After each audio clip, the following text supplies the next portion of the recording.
אז זה הרומים, זה הרום שהוא קיבל.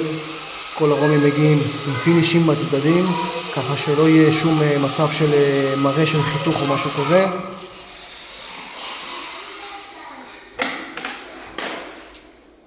זה פשוט מאוד, שהכל מוכן, הכל פשוט.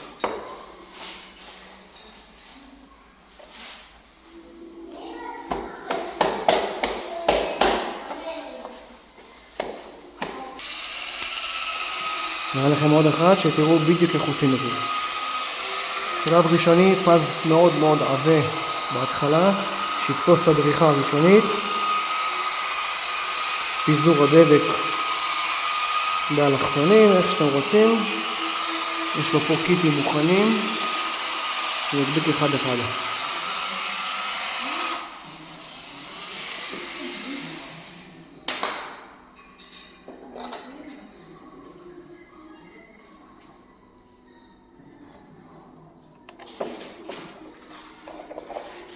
תראו עוד כמה זה פשוט.